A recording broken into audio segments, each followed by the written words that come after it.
السلام علیکم ورحمۃ اللہ تعالی وبرکاتہ۔ مرکز اہل سنت جامعہ رضویہ منظر اسلام کے یوٹیوب چینل ہم سبق درس نظامی میں آپ کا خیر مقدم ہے۔ پیارے بچوں، جنہوں نے اب تک ہمارے چینل کو سبسکرائب نہیں کیا ہے وہ ضرور سبسکرائب کر لیں اور بیل آئیکن بھی ٹچ کر دیں تاکہ کوئی بھی اپلوڈ آئے وہ اس کی نوٹیفیکیشن آپ تک فوراً پہنچ جائے، اور اپنے ساتھیوں سے بھی شیئر کریں، اور بات پسند آئے تو لائک بھی کریں۔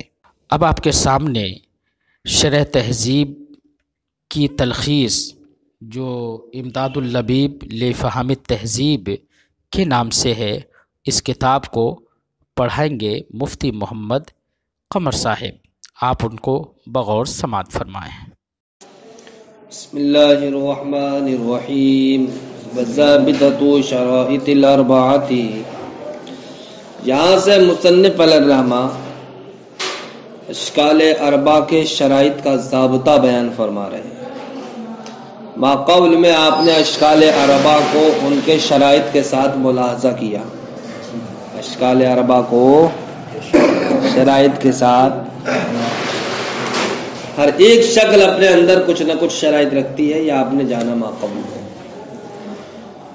ہر ایک کے اعتبار سے علیحدہ علیحدہ تو ان کو سمجھنا آسان ہے کہ صاحب شکل اول کے نتیجہ دینے کی شرط یہ ہے کہ کیا ایجاب صغرا کا موجبہ ہونا اور کبرا کا کلیہ ہونا، ٹھیک، علیحدہ علیحدہ ایک ایک شکل کے طور پہ تو آپ کو شرائط ذہن نشین ہو جائیں گے، لیکن جب چاروں شکلوں کے شرائط جمع ہوں گے تو ذہن میں خلجان پیدا ہو جائے گا، نہیں ہو جائے گا، کس طریقے سے محفوظ رکھو گے آپ۔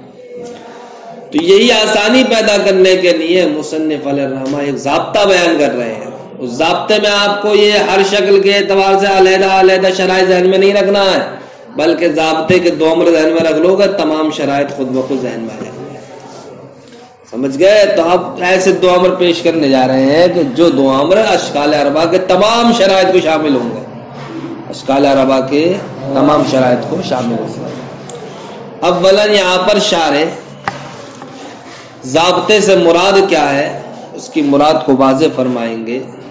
ضابطے کے دو معنی یہاں پر بیان فرمائے ہیں۔ ایک ضابطے کا معنی کیا ہے؟ ضابطہ اس امر کو کہتے ہیں کہ جب آپ اس کی رعایت کریں ہر قیاس حملی میں تو وہ جناب والا ضرور نتیجہ دے، وہ قیاس حملی ضرور نتیجہ دے۔ کس وجہ سے؟ اس ضابطے کی وجہ سے جس کی آپ نے رعایت کی ہے، اور وہ ضابطہ مشتمل ہوتا ہے ما قبل میں جو شرائط گزرے ان شرائط پر یقینی طور پر۔ تو ضابطے کا ایک معنی تو یہ ہو گیا، کیا ہوا؟ ضابطہ وہ امر ہے جب آپ اس کی رعایت کریں کسی قیاس حملی میں تو وہ قیاس حملی ضرور نتیجہ دے، اور وہ مشتمل ہوتا ہے اشکال اربع کے شرائط پر یقینی طور پر۔ یا پھر ضابطے کا معنی کیا ہے؟ ضابطے سے مراد وہ قانون ہے کہ جس کے ذریعے سے اشکال اربع کے شرائط کو اجمالاً جانا جاتا ہے۔ ضابطے سے مراد وہ قانون ہے کہ جس کے ذریعے اشکال اربع چاروں شکلوں کی شرائط کو اجمالاً جان لیا جاتا ہے۔ کیا؟ جس کے ذریعے یعنی اشکال اربع کے شرائط کو، اشکال اربع کے شرائط کو اجمالاً جان لیا جاتا ہے۔ ضابطے کے دو معنی ہوگا۔ پہلا معنی ضابطہ وہ امر ہے جس کی جب آپ رعایت کریں تو قیاس حملی میں تو وہ قیاس حملی ضرور نتیجہ دے، اور وہ ضابطہ مشتمل ہو کائے پر گزشتہ شرائط پر یقینی طور پر۔ یا پھر ضابطے سے مراد وہ قانون ہے کہ جس کے ذریعے سے اشکال اربع کے شرائط کو اجمالاً جان لیا جائے۔ تو ضابطہ یہاں پر بیان فرمائیں گے مصنف علیہ الرحمہ، وہ ضابطہ دو امروں کے درمیان کیا دائر ہے، دو امروں کے درمیان دائر ہے، یعنی ضابطہ دو امروں کی صورت میں پیش کریں گے یہاں پر۔ وہ دو امر یہاں پر کس انداز پر ہیں؟ منع خلو کے طریقے پر ہے۔ کائے کے طریقے پر؟ یعنی کہ ضابطے کے جو دو امر ہیں وہ منع خلو کے طریقے پر ہیں۔ وہی صورت کے دونوں جمع تو ہو سکتے ہیں، لیکن ایسا نہیں ہوگا کہ دونوں امروں میں سے کوئی بھی نہ ہو، دونوں امروں میں سے کوئی بھی نہ ہو، لیکن یہ ہو سکتا ہے کہ دونوں امر کہیں پر کیا ہو جائیں؟ جمع ہو جائیں۔ تو ضابطہ یہاں پر مصنف علیہ الرحمہ دو امر کی صورت میں پیش کریں گے، اور وہ دو امر کس طریقے پر ہے؟ یہاں منع خلو کے طریقے پر ہے۔ منع خلو کا طریقہ، منع خلو کا مطلب ہوتا ہے کہ ان دونوں امروں سے خالی نہ ہو۔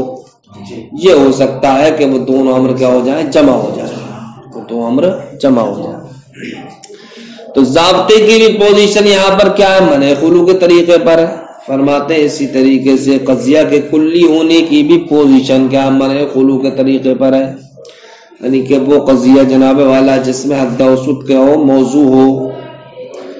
تو حد اوسط اگر موضوع صغرا و کبرا دونوں میں ایک ساتھ، جیسے کہ شکل ثالث میں ہوتا ہے، تو اب ایسی صورت میں دونوں ہی مقدمے کیا ہو گئے؟ کلیہ ہو گئے، دونوں مقدمے کلیہ ہو گئے۔ تو اگر جناب والا کہیں یہ شرط لگا ہوئی ہے کسی مقدمے کے کلیہ ہونے کی، کسی مقدمے کے کلیہ ہونے کی، اس مقدمے کے کہ جس میں حد اوسط کیا ہو؟ موضوع ہو، ٹھیک، تو اب یہ بھی جناب والا منع خلو کے انداز پر ہے۔ تو کہیں تو ایسا ہوگا کسی قضیے میں کہ صرف وہی مقدمہ کلیہ ہوگا کہ جس میں موضوع کیا ہے؟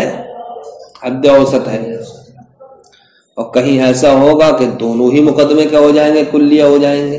اس لیے کہ شکل ثالث میں جب آپ پہنچیں گے تو وہاں تو حد اوسط دونوں ہی میں موضوع ہے، لہذا اب شکل ثالث میں جانے کے بعد اگر کوئی ایک کیا ہوگا؟ قضیہ کلیہ ہوگا تب بھی شرط پائی جا رہی ہے، اور اگر دونوں ہوگا تب بھی شرط پائی جا رہی ہے۔ لیکن ایسا نہیں ہوگا کہ دونوں مقدمہ میں سے کوئی بھی کلیہ نہ ہو۔ تو اب دیکھو یہاں پر جب دونوں مقدمے کلیہ ہو گئے تو دونوں کلیوں کا جمع ہونا لازم ہے نہیں آیا؟ لیکن یہ صورت کیا جائز ہے کہ کوئی بھی کلیہ نہ ہو؟ کوئی بھی کلیہ نہ ہو یہ جائز نہیں، دونوں ہو جائیں یہ جائز، ورنہ ایک تو کیا ضروری ہے، یعنی کسی ایک مقدمے کا کلیہ ہونا کیا ضروری ہے، ٹھیک، اور اگر دونوں ہو گئے تب بھی جائز، لیکن دونوں نہ ہو، دونوں میں سے کوئی کلیہ نہ ہو یہ جائز نہیں۔ تو دیکھو کسی قضیے کا کلیہ ہونے کی جو شرط لگائی گئی ہے یہ بھی منع خلو کے طریقے پر ہے، یعنی کہ دونوں ہی مقدمے کلیہ ہو جائیں تو چل جائے گا، جمع ہوگا نہیں ہوگا یہ، لیکن دونوں میں سے کوئی بھی کلیہ نہ ہو یہ نہیں چلے گا۔ مطلب یعنی ان میں سے کسی ایک کے کلیہ ہونے سے بھی خالی ہو جائے تو یہ جناب والا درست نہیں ہے۔ تو جس طریقے سے یہ ضابطہ جو دو امروں کی صورت میں پایا جا رہا ہے اس کا انداز یہاں پر منع خلو کے طریقے پر ہے، اسی طریقے سے قضیے کے کلیہ ہونے کا بھی انداز منع خلو کے طریقے پر ہے کہ ہو سکتا ہے کہیں پر دونوں قضیے کلیہ ہو جائیں لیکن ایک کا تو کلیہ ہونا کیا ضروری ہے، اور یہ ایسا نہیں ہے کہ جناب والا کوئی بھی قضیہ کلیہ سے خالی ہو جائے۔ تو یہ قضیہ کا کلیہ ہونا یہ بھی منع خلو کے طریقے پر ہے۔ اسی طریقے سے جناب والا اس ضابطے میں ایک چیز ذکر کریں گے کہ حد اوسط اصغر سے ملاقات کریں، حد اوسط اصغر سے ملاقات کریں، تو حد اوسط اصغر سے ملاقات کریں یہ بھی منع خلو کے طریقے پر ہے، یعنی کہیں تو ایسا ہوگا کہ دونوں مقدموں میں یہ چیز جمع ہو جائے گی، ٹھیک، ورنہ تو ایک مقدمے میں ضرور یہ چیز جمع رہے، ایک مقدمے میں ضرور حد اوسط اصغر سے ملاقات کرے یہ ضرور ہونا چاہیے، لیکن ایسا نہیں ہے کہ کسی بھی مقدمے میں حد اوسط اصغر سے ملاقات نہ کرے۔ اسی طریقے سے جناب والا اصغر کیا ہو؟ اکبر پر محمول ہو، یہ جو ضابطے میں ذکر کیا جائے گا یہ بھی منع خلو کے طریقے پر ہے۔ تو اب کہیں ایسا تو ہو سکتا ہے کہ دونوں مقدمے میں جناب والا کیا ہو جائے؟ اصغر اکبر پر محمول ہو جائے، لیکن ایسا نہیں ہوگا کہ کسی بھی مقدمے میں اصغر اکبر پر محمول نہ ہو۔ ابھی تمام باتیں آپ سمجھ لو گے جب ضابطہ ذکر کیا جائے گا۔ ابھی انہوں نے اس بات کو سمجھانے کے لیے کہ ضابطہ یہاں جو دو امر کی صورت میں پایا جائے گا اس کا یہاں پر تحقق منع خلو کے طریقے پر ہے، تو صرف ضابطے ہی کا ہی نہیں ہے منع خلو کے طریقے پر، انہوں نے چند صورتیں اور دکھا دی، قضیے کے کلیہ ہونے کا بھی طریقہ یہاں پر کیا منع خلو کے طریقے پر ہے، اور حد اوسط کے اصغر سے بالفعل ملاقات کا طریقہ بھی کیا ہے منع خلو کے طریقے پر ہے۔ اسی طریقے سے حد اصغر کے اکبر پر محمول ہونا یہ بھی منع خلو کے طریقے پر ہے۔ منع خلو کا مطلب یہ ہے کہ جمع تو ہو سکتا ہے لیکن ان سے خالی ہونا کیا ہے؟ محال ہوتا ہے۔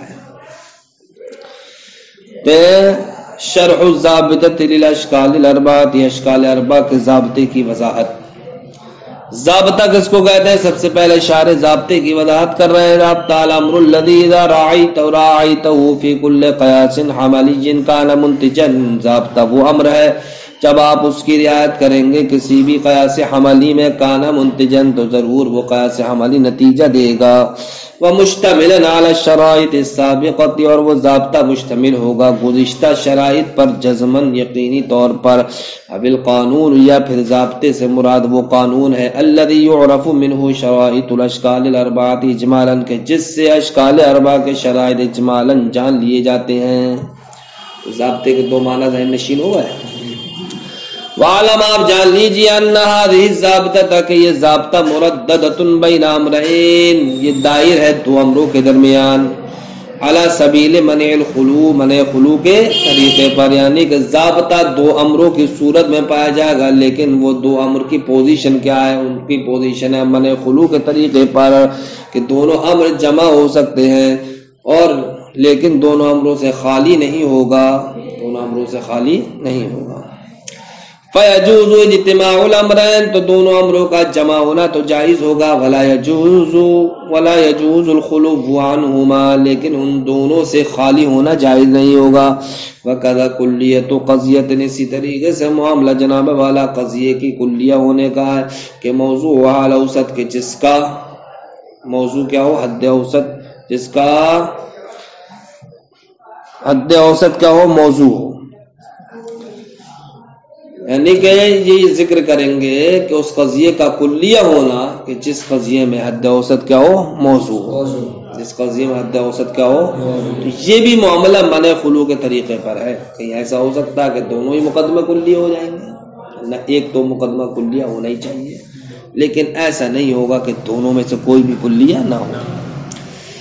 ان کان الاوسط موضوعا فی الصغرى والکبریٰ معا، تو یہ وہ صورت دکھا رہے ہیں کہ جہاں پر حد اوسط کیا ہے؟ موضوع ہے، صغرا و کبریٰ دونوں میں ساتھ ساتھ، لہذا صغرا و کبریٰ دونوں ہی کلیہ ہو جائیں گے۔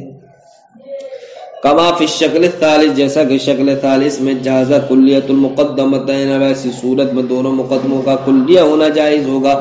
ولا یجوز خلو کل منہما عن الکلیۃ، لیکن جناب والا دونوں مقدموں میں سے کوئی بھی کلیہ نہ ہو، کلیہ سے خالی ہو، یہ جائز نہیں ہوگا۔ اسی طریقے سے معاملہ ملاقات الاصغر، حد اوسط کے اصغر سے بالفعل ملاقات کا ہے، یعنی کہ اس کا بھی معاملہ منع خلو کے طریقے پر ہے۔ والحمل علی الاکبر، اسی طریقے سے حد اوسط کا اکبر پر محمول ہونے کا معاملہ ہے، وہ بھی منع خلو کے طریقے پر ہے، یعنی کہ جاز اجتماعها، ان باتوں کا جمع ہونا کیا جائز ہے۔ ولا یجوز ارتفاعهما، ان دونوں کا مرتفع ہونا جائز نہیں ہے۔ ابھی ضابطے پہ نہیں آیا، اچھا تمہیدی چل رہی ہے ابھی۔ ولا ينبغي ان يغيب عن النظر ان الاوسط في الشكل الاول محمول في الصغرى وموضوع في الكبرى، یہاں سے شارح ابھی ضابطے کی تمہید مانتے ہوئے اشکال اربعہ کی پہچان پھر ذہن نشین کرانا چاہتے ہیں، کہ اشکال اربعہ کی پہچان کا دار و مدار کا ہے پتہ؟ حد اوسط پر۔ تب بتاؤ بھئی شکل اول میں حد اوسط کہاں ہوتا ہے؟ صغرا میں معمول کی جگہ، کبریٰ میں موضوع کی جگہ۔ شکل ثانی میں کہاں ہوتا ہے؟ دونوں میں معمول کی جگہ۔ شکل ثالث میں کہاں ہوتا ہے؟ دونوں میں موضوع کی جگہ۔ شکل رابع میں کہاں ہوتا ہے؟ صغرا میں موضوع، کبریٰ میں معمول کی جگہ۔ ولا ينسبی، مناسب نہیں ہے، ان یغیب عن النظر، کہ نظروں سے غائب ہو جائے، ان الاوسط، یہ بات کہ حد اوسط فی الشکل الاول، شکل اول میں محمول فی الصغرى، صغرا میں محمول ہوتا ہے، وموضوع فی الکبریٰ، اور کبریٰ میں کیا ہوتا ہے؟ موضوع ہوتا ہے، وفی الشکل الثانی، اور شکل ثانی میں جناب والا حد اوسط محمول فیہما، صغرا و کبریٰ دونوں میں کیا ہوتا ہے؟ محمول ہوتا ہے، وفی الشکل الثالث موضوع فیہما، اور شکل ثالث میں حد اوسط دونوں میں موضوع ہوتا ہے، وفی الرابع موضوع فی الصغرى ومحمول فی الکبریٰ، اور شکل رابع میں حد اوسط صغرا میں موضوع ہوتا ہے اور کبریٰ میں محمول ہوتا ہے۔ کبریٰ میں کیا ہوتا ہے صاحب؟ محمول ہوتا ہے۔